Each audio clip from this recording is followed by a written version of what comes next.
खबरों की तरफ प्रदेश के उप मुख्यमंत्री विजय शर्मा ने सहसपुर लोहारा के नवीन पुलिस थाना भवन परिसर से 3 नए कानून भारतीय न्याय संहिता बीएनएस और भारतीय नागरिक सुरक्षा संहिता बीएनएसएस और साथ ही भारतीय साक्ष्य अधिनियम बीएसए के प्रसार प्रचार के लिए जागरूकता रथ को हरी झंडी दिखाकर रवाना किया है। उप मुख्यमंत्री शर्मा आज कबीरधाम जिले के 1 दिवसीय प्रवास पर हैं। उप मुख्यमंत्री ने यह भी कहा कि इस कानूनों का उद्देश्य क्षेत्र की सुरक्षा, विकास और सामाजिक न्याय को सुनिश्चित करना है। जागरूकता रथ के माध्यम से जनता को इन कानूनों के बारे में विस्तार से जानकारी दी जाएगी, जिससे वे इनके लाभ और महत्व को समझ सकेंगे। सरकार पूरी तरह से इन कानूनों के प्रभावी क्रियान्वयन के लिए प्रतिबद्ध है और हमें उम्मीद है कि इनसे समाज में सकारात्मक बदलाव आएगा।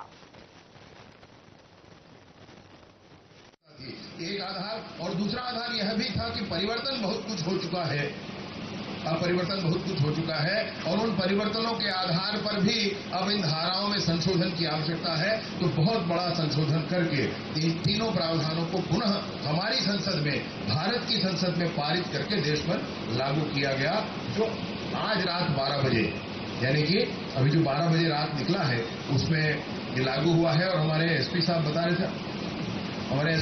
रहे थे कि हमारे रेंगाखार जंगल में सबसे पहली रात कन कौन पहुंच गए और एफआईआर करवाई। नया कानून, नया प्रावधान में पहला एफआईआर हमारे यहाँ हुई से इसी के एसपी साहब बता।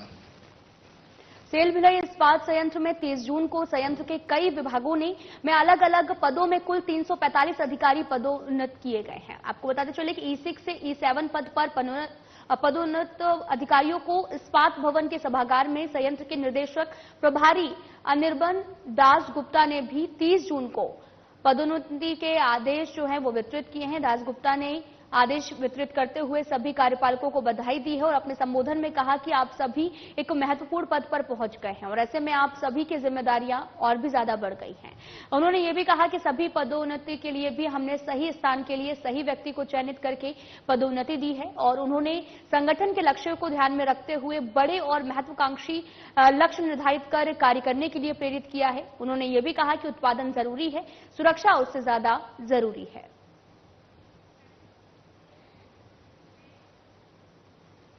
सेल भिलाई इस्पात संयंत्र के एक परियोजना के तहत छत्तीसगढ़ राज्य के पहले फ्लोटिंग और ऊर्जा संयंत्र स्थापना के लिए भिलाई के मरोदा 1 पर जलाशय में आधारशिला रखी गई है और जिसका उद्घाटन सेल बीएसपी के निर्देशक प्रभारी अनिर्बन दास गुप्ता और साथ ही एनटीपीसी के निर्देशक ने 30 जून को किया है। 15 मेगावाट क्षमता वाले फ्लोटिंग और सौर ऊर्जा संयंत्र की स्थापना भिलाई इस्पात संयंत्र के ग्रीन एनर्जी उत्पादन के लक्ष्य को प्राप्त करने की दिशा में एक महत्वपूर्ण कदम है।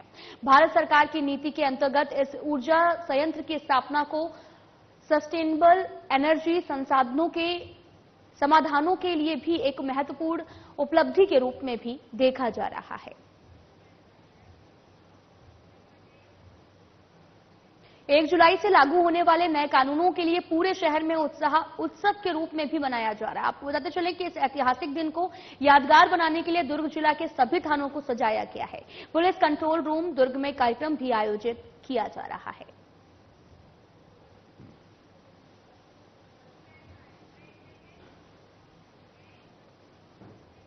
फिलहाल यहां रुकते हैं एक छोटे से ब्रेक के लिए।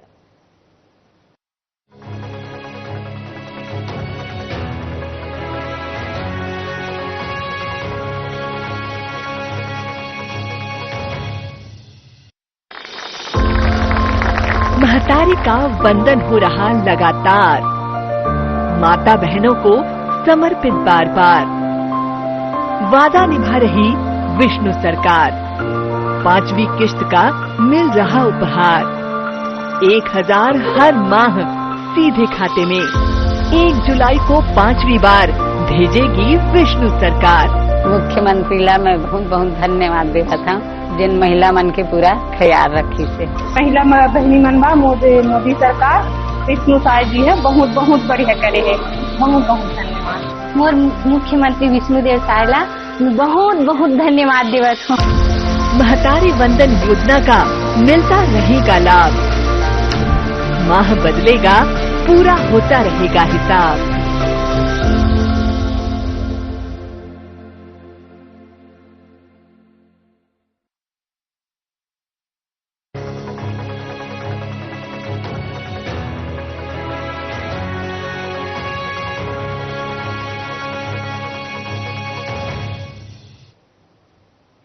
ब्रेक के बाद स्वागत है, आप सभी का रुख करते हैं खबरों की तरफ। 1 जुलाई 2024 से लागू होने वाले नए कानून भारतीय न्याय संहिता के लागू होने के कुछ ही देर बाद ही छत्तीसगढ़ के नक्सल प्रभावित जिला कबीरधाम में पीड़ित के साथ में मारपीट की घटना की सूचना मिलने पर नए कानून के तहत पहली एफआईआर भी दर्ज हो गई है। आपको बताते चले कि थाना रेंगकार जिला कबीरधाम में नए कानून के तहत देश का पहला एफआईआर दर्ज होना भारत के नए कानूनों के माध्यम से आम नागरिकों को त्वरित न्याय दिलाकर नए कानून की मूल भावना के क्रियान्वयन की शुरुआत का प्रतीक है। अब निर्देश आए हैं कि आज सभी थानों में पर्व की तरह इसको मनाया जाएगा। सभी दर्जन प्रतिनिधियों को, लॉयर्स को, डॉक्टर्स को, सराफा को, जितने भी स्टेक होल्डर्स हैं, सरपंचों से लेके सभी स्कूल के बच्चों तक सभी को बुलाया जा रहा है। सभी को नए कानून के बारे में बताया जाएगा, इसको सेलिब्रेट किया जाएगा। हमने अपनी जो है हर थाना क्षेत्र में हमारे रथ चल रहे हैं जो कि इसको हर कानून के बारे में बताएंगे। शहर में जगह जगह फ्लेक्सी पैम्पलेट्स बांटे जा रहे हैं और जो भी व्यक्ति नए कानून के बारे में कुछ भी जानना चाहे वो कभी भी थाने आके या एसपी ऑफिस आकर जानकारी ले सकता है। 1 जुलाई 2024 8 दिनांक से भारत देश में क्रिमिनल लॉज में 3 महत्वपूर्ण कानून, भारतीय न्याय संहिता, भारतीय नागरिक सुरक्षा संहिता और भारतीय साक्ष्य अधिनियम जो है वो लागू हुआ है। छत्तीसगढ़ के कबीरधाम जिले के अति संवेदनशील नक्सल क्षेत्र रेंगाखाड़ में रात में 12:05 पे हमारे पास सूचना आई कि एक ट्रैक्टर के मालिक के साथ कागजात को लेकर लड़ाई झगड़ा और धमकी दी जा रही है। नए कानून के तहत फोन पर सूचना मिलते ही त्वरित पुलिस वहां पर पहुंची और 12:30 बजे उसके खिलाफ भारतीय न्याय संहिता की धारा 296 और 351(2) के तहत एफआईआर किया गया। संभवतः देश में पहला एफआईआर इस नए कानून के अंतर्गत हुआ है। इस नए कानून में आप फोन के द्वारा, व्हाट्सएप के द्वारा, किसी भी इलेक्ट्रॉनिक मीन्स के द्वारा आप शिकायत कर सकते हैं। उप मुख्यमंत्री विजय शर्मा अयोध्या से प्रभु रामलला के दर्शन कर वापस कवर्धा पहुंचे हैं। 71 श्रद्धालुओं का सीताराम संकीर्तन मंडली के साथ में उनका अभूतपूर्व स्वागत और अभिनंदन किया गया। उप मुख्यमंत्री शर्मा ने प्रभु रामलला की पूजा अर्चना कर प्रदेश की सुख, समृद्धि और खुशहाली की कामना की है। उन्होंने अयोध्या से दर्शन करके आए श्रद्धालुओं का कवर्धा विधायक कार्यालय में तिलक लगाकर और माला पहनाकर स्वागत किया है, अभिनंदन किया, जिसके बाद में उनकी यात्रा और भी स्मरणीय बन गई है। उन्होंने सभी श्रद्धालुओं से अयोध्या दर्शन यात्रा के अनुभव के बारे में भी जाना। भगवान रामलला के तीर्थ दर्शन पर लौटे माताओं और बुजुर्गों ने भी उप मुख्यमंत्री विजय शर्मा को बेटा श्रवण कुमार की भी उपाधि दी है। विजय शर्मा ने अयोध्या के रामलला दर्शन के महत्व को बताते हुए कहा कि रामलला का दर्शन हर श्रद्धालु के लिए एक विशेष और पवित्र अनुभव होता है।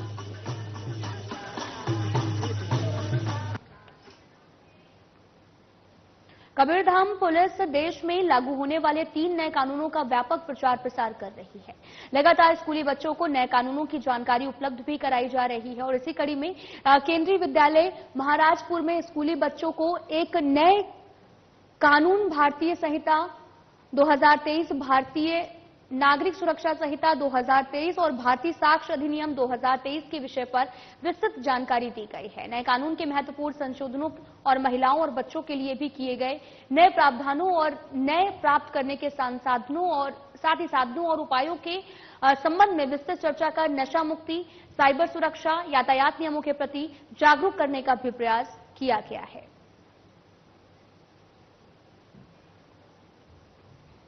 कबीरधाम जिले के कुंडा थाना पुलिस ने गांजा तस्करी करते हुए 2 आरोपियों को गिरफ्तार किया है।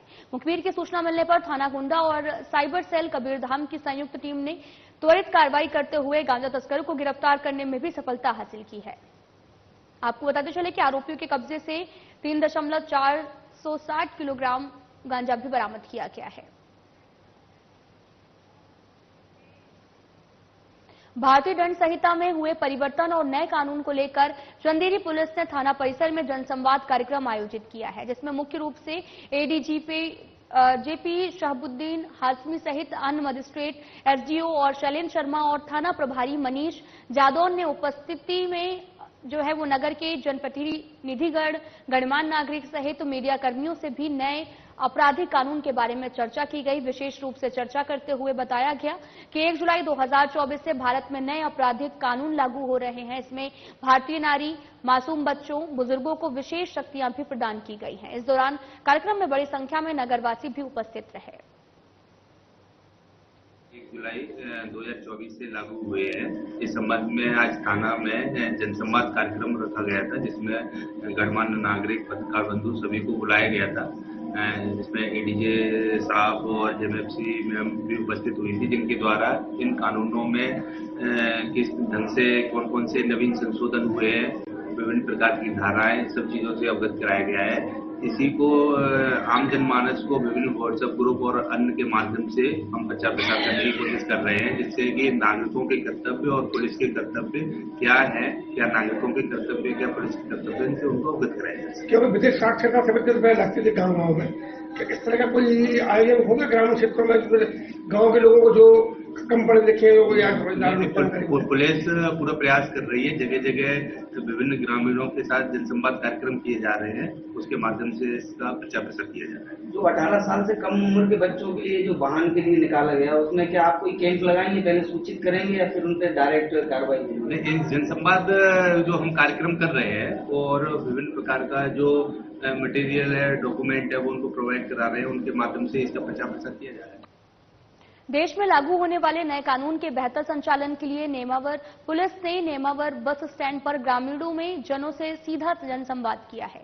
इस दौरान ग्रामीणों को नए कानूनों के संबंध में जानकारी भी दी गई, साथ ही इस संबंध में आने वाले प्रश्नों के जवाब भी दिए गए। उन्होंने कहा कि पुराने कानून जो अंग्रेजों के समय से चले आ रहे थे, उसे हमारी संसद ने बदल दिया है और इस तरह से 3 नए कानून में परिवर्तन किए गए हैं। भारतीय दंड संहिता के स्थान पर भारतीय न्याय संहिता, भारतीय दंड प्रक्रिया संहिता के स्थान पर भारतीय नागरिक सुरक्षा संहिता आ गई है। भारतीय साक्ष्य अधिनियम भी आ गया है और इसके साथ ही कुछ धाराओं को भी जोड़ा गया है और कुछ धाराओं को कम किया गया है। महिलाओं और बच्चों के मामले में विशेष प्रावधान भी किया गया है। संवाद कार्यक्रम के अंतर्गत जो अभी भारतीय संसद के द्वारा जो नए कानूनों का प्रावधान किया गया है, उनके बारे में विस्तृत जानकारी दी गई और उसमें क्या क्या परिवर्तन हुए, क्या क्या अमेंडमेंट हुए हैं, क्या संशोधन हुए हैं, इन सब के बारे में उपस्थित गणमान्य नागरिकों को, जनताओं को, महिलाओं को और बच्चों को, उनको सबके सामने थाना प्रभारी द्वारा यह जानकारी दी गई। निश्चित रूप से लोगों में जागरूकता आएगी और वो हमारे जो नए कानून हैं, उन कानूनों से वो अवगत हुए। आज बस स्टैंड नेमावर पर जनसंवाद का कार्यक्रम आयोजित किया गया है। अपने जो भारतीय संसद है, उसके द्वारा 3 नए कानूनों का आज 1 जुलाई 2024 से लागू हो रहा है। उसी के संबंध में हमारे द्वारा नगर के गणमान्य नागरिकों, महिलाओं और सभी वार्ड पार्षदों को बुलवाया गया है और मीडिया कर्मियों को भी आमंत्रित किया गया है। मूलतः इस जनसंवाद का यही मुख्य उद्देश्य है कि हम जनता में संदेश पहुंचा सके कि भाई 1 जुलाई 2024 से नए कानून लागू हो गए हैं। अब आप लोगों को त्वरित न्याय मिलेगा, निष्पक्ष न्याय मिलेगा, पारदर्शिता रहेगी। जो नए कानून बने हैं, भारतीय दंड संहिता की जगह भारतीय न्याय संहिता आ गई है, भारतीय दंड प्रक्रिया संहिता की जगह भारतीय नागरिक सुरक्षा संहिता आ गई है, साक्ष्य अधिनियम की जगह भारतीय साक्ष्य एक्ट आ गया है। साक्ष्य अधिनियम का यह बहुत ही सफल रूप से आया है कि इसमें किसी भी साक्ष्य की वीडियो ऑडियो रिकॉर्डिंग की जाएगी। इलेक्ट्रॉनिक एविडेंस पे ज्यादा ध्यान दिया जाएगा, उन्हीं के आधार पर न्याय किया जाएगा। दूसरा ये कि इसमें कुछ नई धाराओं का समावेश किया गया है, जैसे कि कोई व्यक्ति अगर किसी पहचान छुपाकर किसी महिला के साथ गलत कार्य करता है तो उसके लिए अलग से धारा का उसमें प्रावधान किया गया है। झाबुआ थाना परिसर में 1 जुलाई से लागू हुए नए कानून संशोधन को लेकर नया भारत नया विधान जन जागरूकता कार्यक्रम का आयोजन किया गया है। इस कार्यक्रम के दौरान पुलिस के कप्तान पदम विलोचन शुक्ल ने नए कानून में हुए बदलाव को लेकर आमजनों को जानकारी प्रदान की है। उन्होंने बताया कि नए कानून एक नया अध्याय शुरू कर रहे हैं, इससे आमजन को भी बहुत लाभ होगा। नए कानून के दायरे में फरियादी को भी लाया गया है कि अगर झूठी रिपोर्ट भी दर्ज कराई गई और कोर्ट में साबित हुई तो उसे भी भारी भरकम जुर्माना अदा करना पड़ेगा। साथ ही न्याय के लिए भी समय सीमा भी इस कानून में निर्धारित की गई है ताकि इस समय अवधि में लोगों को न्याय मिल सके।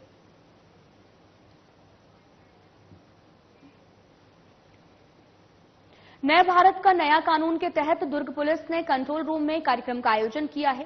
कार्यक्रम में दुर्ग विधायक गगेंद्र यादव, वैशाली नगर विधायक रिकेश सेन, दुर्ग आईजी रामगोपाल गर्ग और कलेक्टर ऋचा चौहान, एसपी जितेंद्र शुक्ला और सहित बड़ी संख्या में स्कूल और कॉलेज के स्टूडेंट सहित नगरवासी शामिल हुए। कार्यक्रम में नए कानून के विषय में विस्तार से जानकारी भी दी गई है। 1 जुलाई का वो ऐतिहासिक दिन है जिस दिन भारत सरकार ने डिसाइड किया था कि नए जो आपराधिक कानून बनाए गए थे उसका प्रवर्तन आज से स्टार्ट किया जाएगा। तो रात्रि 12 बजे से वो चलन में आ गए हैं और पूरा पुलिस प्रशासन और लगा हुआ है कि जिस भावना के साथ सरकार ने इन कानूनों को लाया है, खासकर न्याय देने के लिए, पीड़ितों के पक्ष में संदेश देने के लिए कि न्याय आपके लिए बहुत सहज, सुलभ और निष्पक्ष ढंग से आएगा और जल्दी आएगा, उसी भावना के साथ पुलिस प्रशासन इसको इम्प्लीमेंट करने के लिए आज से कटिबद्ध है। और हमारा प्रयास रहेगा कि हर एक पुलिस वाला ऊपर से लेकर नीचे तक, थाने के अंतिम व्यक्ति तक, इस पूरे भाव को पब्लिक में पहुंचाए अपनी कार्यप्रणाली से। जो निष्पक्षता, जो पारदर्शिता, जो त्वरित कार्यवाही का इसमें प्रावधान रखे गए हैं, उसके तहत, उसी भावना के तहत पूरा पुलिस प्रशासन पब्लिक के लिए काम करेगा और सरकार के द्वारा लाए गए इन उद्देश्य, नए कानूनों के उद्देश्यों को पूरित करने में अपना पूरा सहयोग प्रदान करेगा। देखिए, नवीन भारतीय आपराधिक कानून ये लागू हुआ है। पहले आईपीसी हुआ करता था, भारतीय दंड संहिता, अब जो है वो न्याय संहिता में परिवर्तित हो गया है। और अगर आप देखेंगे तो कई जैसे केसेस थे चेन स्नैचिंग, अब चेन स्नैचिंग में जो है पुलिस क्या धारा लगाएगी, उसमें कोई वो नहीं था, तो उसको इसमें लिया गया है कि उसके तहत क्या धारा लगेगी। कभी भी जो लोग रेप के केसेस के लिए आते हैं, तो रेप के केस में कई लोग बताते हैं, अपने बयान में लड़कियां बताती हैं कि मुझे शादी का झांसा देकर या मुझे नौकरी का लालच देकर मेरे साथ रेप हुआ है, तो उसे में कुछ परिवर्तित किया गया है। और मैं तो ये कहूंगा कि लगभग जो है सभी लोगों को इसका ज्ञान होना चाहिए। अगर आप भारत के नागरिक हैं, कई बार हम प्रेशर बनाते हैं कि कैसे मुचलका में छूट गया, कैसे क्या हो गया। अगर ये ज्ञान आपके पास रहेगा तो निश्चित रूप से मुझे ऐसा लगता है कि एक सही रूप से जो भारत का लक्ष्य है, क्योंकि ये जो जितने कानून बदले गए हैं ये राष्ट्र हित में और देश हित में है, जिसकी शुरुआत आज हम लोग क्योंकि अपने क्षेत्र में, अपने शहर में, अपने विधानसभा में है, तो जिला पुलिस के द्वारा जो है आज ये कार्यक्रम आयोजित किया गया था। अभी वर्तमान में भारत सरकार ने जो भारतीय न्याय संहिता, साधना प्लस न्यूज चैनल के संवाददाता ने सूरजपुर जिले के दतिमा ग्राम पंचायत में रहने वाले बीजेपी के युवा नेता इरफान अंसारी से खास बातचीत की है, जो कि प्रदेश कार्य समिति सदस्य बीजेपी अल्पसंख्यक मोर्चा छत्तीसगढ़ के प्रमुख पदाधिकारी हैं। चर्चा के दौरान उन्होंने ये भी बताया कि समाज सेवा में रुचि को लेकर चर्चा की है, साथ ही निकट भविष्य में संगठन चाहे तो बड़ा चुनाव लड़ने का मन बना लेने की बात भी कही है। आइए आपको भी सुनाते हैं उन्होंने आगे क्या कुछ कहा है। नमस्कार साथियों, हम पहुंचे छत्तीसगढ़ राज्य के सूरजपुर जिले में आने वाले दतिमा, जहां के बीजेपी के कद्दावर नेता हैं, जो युवा है। आइए हम इससे बात करते हैं। अपना परिचय बताइए। इरफान अंसारी मेरा नाम है। राजनीति में आने का आपका उद्देश्य क्या है? देखिए, राजनीति में आने का उद्देश्य मेरा शुरू से ही इंटरेस्ट था कि मैं राजनीति में जाऊं। इससे पहले पापा भारतीय जनता पार्टी को 40 साल का समय दिए, और जब पापा घर में काम संभालने लगे तब तक मेरा समय हो चुका था कि राजनीति में एंट्री कर सकूं। तो वही सब देखते हुए, पापा का मान सम्मान रखते हुए भारतीय जनता पार्टी ज्वाइन किया। आप राजनीति में प्रेरणा स्रोत किसको मानते हैं? मेरे प्रेरणा स्रोत, मैं शुरू से इनका कायल रहा हूँ, डॉक्टर रमन सिंह जी का। जब पहले 15 साल मुख्यमंत्री रहे वो, और अभी तो सबसे बड़ा चेहरा नरेंद्र मोदी, सबके आदर्श बने हुए हैं। इन्हीं के बताए हुए रास्तों पर चलना चाहते थे। अभी राजनीतिक पार्टी में किस पद में अभी है? मैं अभी भारतीय जनता अल्पसंख्यक मोर्चा के प्रदेश कार्य समिति सदस्य हूँ। अभी जैसे आप राजनीति में हैं, तो फ्यूचर में आप कुछ जैसे कुछ एमएलए का सीट लेना चाह रहे हैं, एमपी का, क्या ऐसा कुछ बड़ा कुछ पोस्ट है जो आप निर्वाचन होना चाह रहे हैं? जैसे कि अभी आपने जो कहा कि एमएलए का या फिर बड़ा पोस्ट, सभी चाहते हैं कि एमएलए का टिकट लेके आए। अगर पार्टी चाहिए मुसलमानों को टिकट देना चाहिए तो बिल्कुल मैं उसके लिए आगे आऊँगा और भारतीय जनता पार्टी के लिए चुनाव लड़ूंगा अपने क्षेत्र से, चाहे वो प्रेमनगर हो या पटगांव हो या फिर परिसीमन हो, सूरजपुर, कोई भी हो, लड़ने को तैयार हूँ। लेकिन अभी मैं भारतीय जनता पार्टी के लिए काम करना चाहता हूँ, संगठन में रह के काम करना चाहता हूँ, वो भी जहाँ भी जगह मिल जाए मुझे मैं करना चाहूँगा। आप इतने दिन से संगठन से जुड़े, ऐसा कोई खुशनुमा पल बताइए जो आपको पार्टी के माध्यम से लोक कल्याण में ऐसा कुछ कार्य किए हैं, ऐसा कुछ यादगार कुछ कार्य है उसको बताइए। मैंने पार्टी के लिए डोर टू डोर जाके घर में काम किया है और जो भी योजनाएं हैं छत्तीसगढ़ सरकार के या फिर केंद्र सरकार की योजना है, घर घर जाके पहुंचाया मैंने, समाज सेवा मैंने किया। जैसे आप बीजेपी पार्टी से जुड़े हुए हैं, अभी आयोग मंडल का गठन होने वाला है, अलग अलग मंत्री मिनिस्टर का गठन होने वाला है, तो क्या लगता है अपने सीजी में मंत्रिमंडल का फेर बदल कितने लोग का होने वाले हैं? देखिए, मंत्रिमंडल में अभी तो 2-3 ऐसे मंत्रिमंडल चेंज होंगे, लेकिन ये कंफर्म बोल भी नहीं सकते होगा कि नहीं होगा, बोलना भी सही नहीं है। और पार्टी अभी आयोग का गठन होने वाला है, प्रदेश का गठन होने वाला है, जिला का गठन होने वाला है। जहां भी पार्टी मौका देगा हम वहां तैयार हैं, जिस भी पद में जाने के लिए बोलेंगे हम जाएंगे। जैसे अभी जीवन काल में अभी तक क्या निर्वाचन पद्धति से आप कोई जनप्रतिनिधि का चुनाव लड़े हैं? आने वाले समय में हम सोच सकते हैं चुनाव लड़ने का, लड़ेंगे हम लोग। ये तो हमारा जो बीजेपी के जो कहना चाहिए कि कद्दावर नेता है, हम इससे बात किए। तो लगातार हमारे चैनल को देखने के लिए आप सादर बने रहिए। तब तक के लिए नमस्कार। राजपुर में इतना ही, नमस्कार।